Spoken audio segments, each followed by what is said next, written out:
સુરતની આ ઘટના પરથી એવું લાગી રહ્યું છે કે પોલીસનો હવે આરોપીઓમાં ડર રહ્યો જ ના હોય।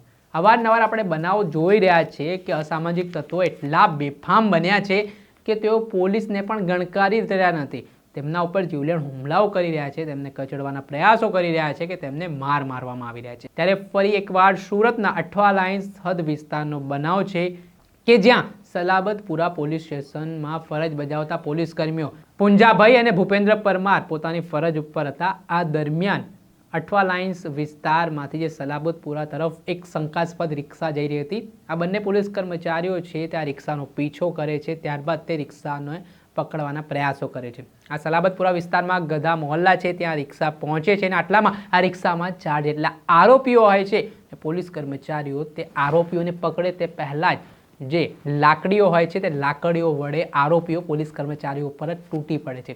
આ ઘટના આટલેથી નથી અટકતી। આમાં આરોપીઓ છે તે પોલીસ કર્મચારીઓને માર મારીને ત્યાંથી વડોદરા માટે ભાગી જાય છે અને જે રિક્ષામાં કહેવાય રહ્યું છે શંકાસ્પદ વસ્તુ એટલે કંઈક નશીલા પદાર્થ જેવી વસ્તુ હોઈ શકે છે, તેમાં આ આરોપીઓ છે તે શાતિરતા દેખાડે છે, પોતાના જે રિક્ષાની નંબર પ્લેટ છે તે પણ બદલી નાખે છે।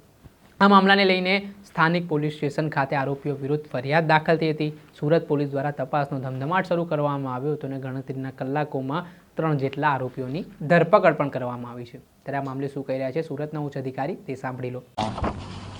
कल रात को सलाबत पुलिस स्टेशन के हमारे 2 पुलिस के जवान पुंजा भाई और भूपेंद्र भाई वो दोनों नाइट पेट्रोलिंग में थे और नाइट पेट्रोलिंग में एक सस्पिशियस ऑटो उनको दिखाई दिया जिसमें 4 लोग बैठे थे।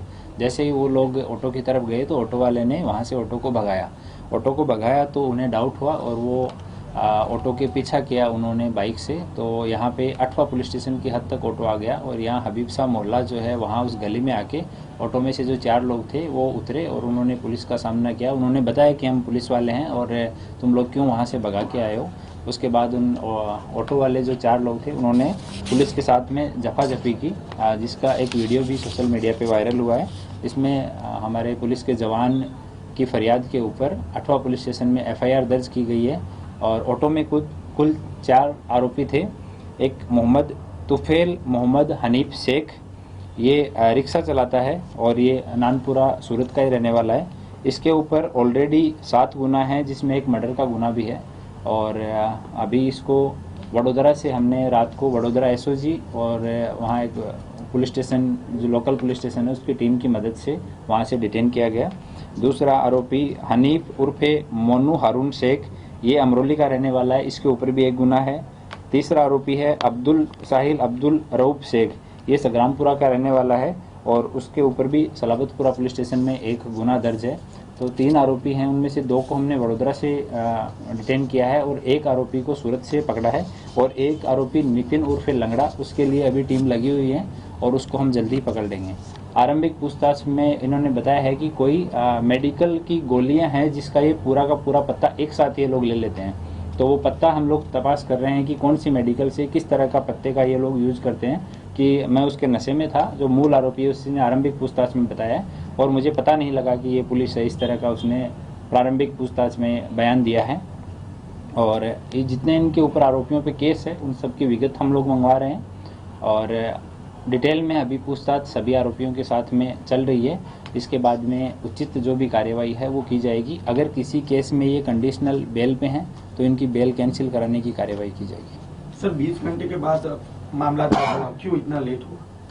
जितने इनके ऊपर आरोपियों पे केस है उन सब की विगत हम लोग मंगवा रहे हैं और डिटेल में अभी पूछताछ सभी आरोपियों के साथ में चल रही है। इसके बाद में उचित जो भी कार्यवाही है वो की जाएगी। अगर किसी केस में ये कंडीशनल बेल पे हैं तो इनकी बेल कैंसिल कराने की कार्यवाही की जाएगी। सर 20 घंटे के बाद मामला क्यों इतना लेट हुआ? पुलिस के साथ इस तरह का होता है तो उसका वो सीनियर अधिकारियों को जान करते हैं, उसके बाद मामले की गंभीरता देखी जाती है। सीनियर अधिकारियों का जिस तरह से मार्गदर्शन होता है उस हिसाब से आगे की कार्यवाही की जाती है। तो इसमें कोई इंटेंशनली डिले करने जैसा इस मैटर में कुछ भी नहीं है।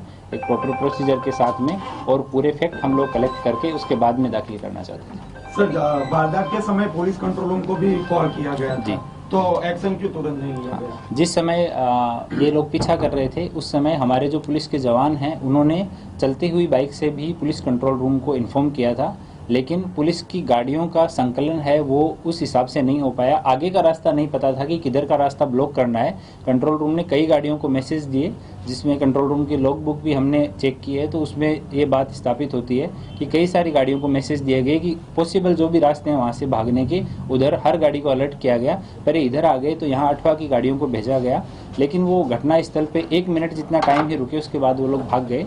तो जब तक अठवा की गाड़ियाँ पहुँची तब तक वो लोग वहाँ से निकल गए थे। और इन्होंने यहाँ से भागने के बाद में इनका जो ऑटो है वो वडोदरा में हमने वो ऑटो है वो डिटेक्ट किया है और अभी वडोदरा पुलिस की कस्टडी में उसको रखा है। उसको हम प्रॉपर पंचनामा करके वहाँ से रिकवर करेंगे।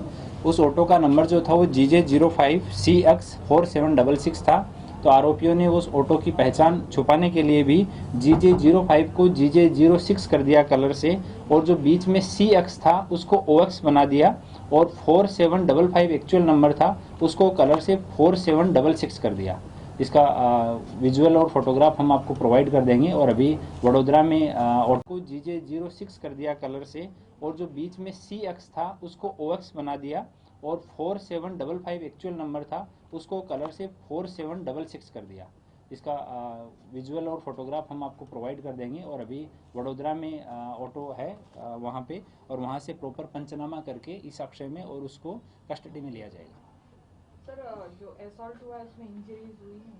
नहीं, सामान्य इंजरी है पुलिस को, और पुलिस के जो दोनों जवान हैं वो उनको ज़्यादा कोई गंभीर इंजरी किसी तरह की नहीं है। આ હતા સુરતના ઉચ્ચ અધિકારી, તેમણે આ મામલે માહિતી આપી છે અને પોલીસ ઉપર જે હુમલા કરનારા આરોપીઓ છે 4 તેમાંથી 3 આરોપીઓની પોલીસે ધરપકડ કરી છે। જે હાલ મુખ્ય આરોપી તુફેલ હોવાનું કહેવાઈ રહ્યું છે, જે હિસ્ટ્રી સીટર છે, તેની સામે અનેક ગુનાઓ ભૂતકાળમાં નોંધાયેલા છે અને હાલ જે અન્ય એક આરોપી છે તે ફરાર છે, તેને પકડવા માટે પણ પોલીસે તપાસના ચક્ર ગતિમાન કર્યા છે। પરંતુ જેવી રીતે પોલીસ ઉપર પણ હુમલો કરવામાં આરોપીઓ ખચકાઈ રહ્યા નથી, સીધા પોલીસના દંડા વડે પોલીસને જે માર મારવામાં આવ્યો છે તેના કારણે પોલીસ કર્મચારીઓની સુરક્ષા અને સલામતી સામે પણ હવે સવાલ ઉઠ્યા છે।